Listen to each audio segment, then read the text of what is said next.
हर जीव, हर पौधे, हर जानवर का एक अंत होता है, लेकिन फिर भी जीवन लाखों सालों से चला आ रहा है। ये कैसे हो सकता है?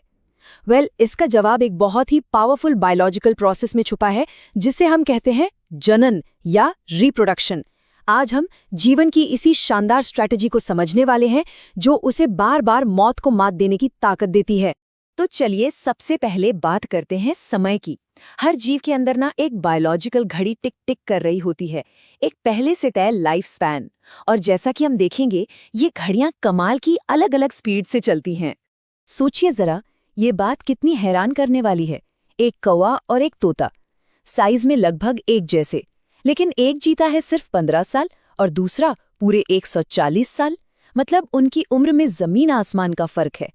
तो आखिर ऐसा क्या है? वो कौन सा बायोलॉजिकल सीक्रेट है जो उम्र के इस इतने बड़े अंतर की वजह बनता है? और ये कहानी सिर्फ पक्षियों की नहीं है। एक विशाल पीपल का पेड़ अपने ही जैसे दिखने वाले आम के पेड़ से कहीं कहीं ज्यादा जीता है। तो जाहिर है, लंबी और छोटी जिंदगी का राज सिर्फ साइज से तो कहीं ज्यादा गहरा है। तो यहाँ हमारे सामने एक पहेली है। अगर हर एक जीव की मौत तय है, तो फिर हजारों लाखों सालों से इस धरती पर पौधों और जानवरों की इतनी सारी प्रजातियां कैसे जिंदा हैं? मतलब इंडिविजुअल मौत के सामने जीवन अपनी कंटिन्यूटी की इस बाजी को आखिर जीतता कैसे है? इस पहेली का सीधा सा जवाब है जनन, मतलब अपनी जैसी संतान पैदा करने की काबिलियत। और कुदरत ने इसे करने के लिए दो बहुत ही शानदार प्लान बनाए हैं। तो देखिए, जीवन ने अपनी कहानी आगे बढ़ाने के लिए दो बड़े रास्ते चुने हैं। पहला है अलैंगिक जनन या एसेक्सुअल रिप्रोडक्शन। इसमें बस एक ही पेरेंट होता है और जो संतान पैदा होती है वो बिल्कुल अपने पेरेंट की कार्बन कॉपी होती है। और दूसरा रास्ता वो है लैंगिक जनन या सेक्सुअल रिप्रोडक्शन। यहाँ दो पेरेंट्स की जरूरत होती है और जो संतान होती है वो जेनेटिकली, मतलब आनुवांशिक रूप से एकदम यूनिक होती है। तो मंजिल एक ही है, जीवन को आगे बढ़ाना, लेकिन रास्ते बिल्कुल अलग। तो चलिए पहले उस रास्ते पर चलते हैं जो हूबहू कॉपी बनाने में माहिर। चलिए पहले प्लान से शुरू करते हैं, अलैंगिक जनन। यहाँ पर सारा खेल है एकदम परफेक्ट कॉपी बनाने का। अलैंगिक जनन की सबसे बड़ी खासियत पता है क्या है? इसकी लॉयल्टी। संतान सिर्फ अपने पेरेंट जैसी दिखती नहीं, बल्कि वो उसकी एक एग्जैक्ट जेनेटिक और फिजिकल कॉपी होती है।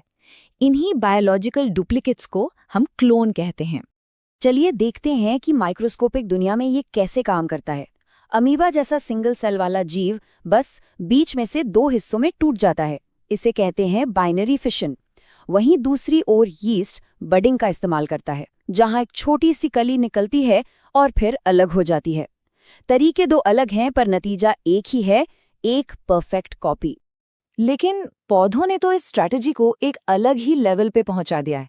उन्हें बीज की जरूरत ही क्या है, जब पौधे का कोई भी हिस्सा एक नई जिंदगी शुरू कर सकता है। चाहे वो आलू की आंखें हों, अदरक का तना हो या फिर ब्रायोफिल्म की पत्ती का किनारा, इनमें से हर एक में एक पूरा नया पौधा बनाने की ताकत है। इसे कहते हैं वेजिटेटिव प्रोपगेशन, किसी भी जगह पर तेजी से फैलने का एक बहुत ही एफिशिएंट तरीका। लेकिन इस स्पीड और सिंप्लिसिटी के अपने खतरे भी हो सकते हैं। ये है जलकुंभी, जिसे टेरर ऑफ बंगाल भी कहते हैं। ये पौधा अलैंगिक रूप से इतनी तेजी से फैलता है कि ये पूरे के पूरे तालाब को ढक लेता है, पानी से सारी ऑक्सीजन खींच लेता है और मछलियों को मार देता है। स्पीड का एक जबरदस्त लेकिन खतरनाक उदाहरण। पर एक मिनट, अगर हूबहू नकल बनाना इतना ही अच्छा और कुशल है, तो फिर एक दूसरी स्ट्रैटेजी की जरूरत ही क्यों पड़ी? इसका जवाब छिपा है वेरिएशन, यानी विभिन्नता की ताकत में। और यही हमें जीवन के दूसरे प्लान की ओर ले जाता है, लैंगिक जनन, जो कि एक कहीं ज्यादा कॉम्प्लेक्स गेम है। अलैंगिक जनन की स्पीड के ठीक उलट, लैंगिक जनन का सबसे बड़ा फायदा है वेरिएशन पैदा करना।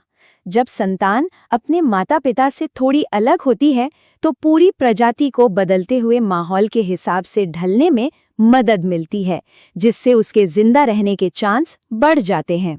इस कॉम्प्लेक्स प्रोसेस को हम 3 आसान स्टेप्स में समझ सकते हैं। पहला, प्री फर्टिलाइजेशन स्टेज, जिसमें स्पेशल रिप्रोडक्टिव सेल्स बनते हैं जिन्हें गैमेट्स कहते हैं। दूसरा है फर्टिलाइजेशन, जहां मेल और फीमेल गैमेट्स आपस में मिलते हैं।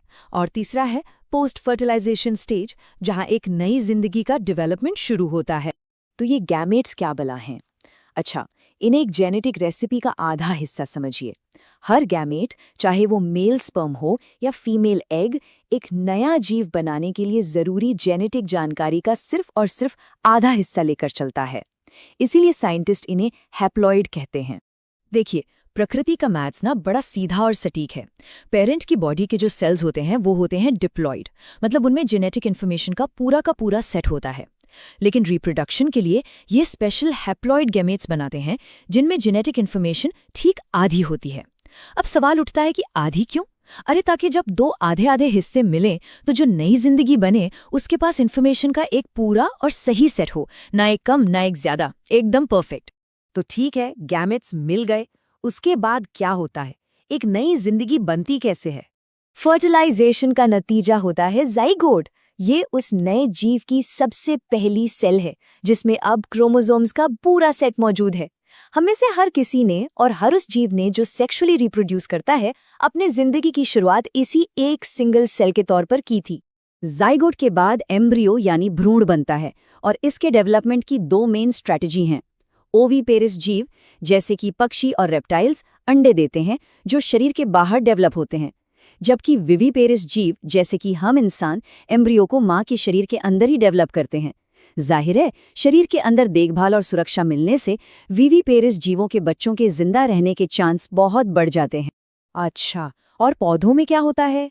उनमें फर्टिलाइजेशन के बाद ओवरी एक फल में बदल जाती है और उसके अंदर का ओव्यूल बीज बन जाता है।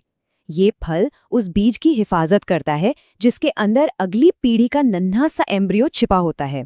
तो कुल मिलाकर हम यहाँ जीवन के दो बिल्कुल अलग फलसफे देख रहे हैं। एक तरफ है कॉपी करने की स्पीड और सिंप्लिसिटी, जो एक स्टेबल माहौल में तेजी से फैलने के लिए बेहतरीन है, और दूसरी तरफ है कॉम्प्लेक्सिटी और वेरिएशन, जो एक बदलती हुई दुनिया में एडजस्ट करने और सर्वाइव करने के लिए सबसे अच्छी शर्त है।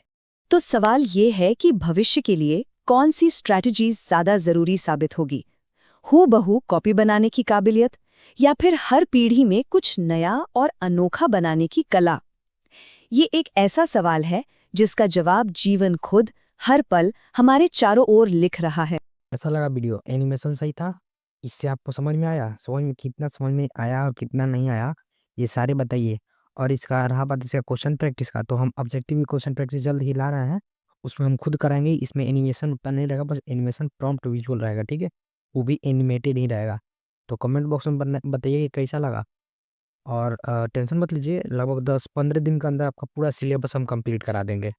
सब्सक्राइब कर लीजिए, लाइक भी कीजिए, शेयर भी कीजिए जल्दी जल्दी, ताकि जल्दी जल्दी चैनल ग्रो हो। तो हम लाइव भी आए तो जल्दी जल्दी लाइव आएंगे तब तो लेंगे पूरा ऑब्जेक्टिव सब्जेक्टिव। तो जल्दी जल्दी सब्सक्राइब कीजिए, शेयर भी कर दीजिए अपने दोस्तों के पास। चलिए बाय।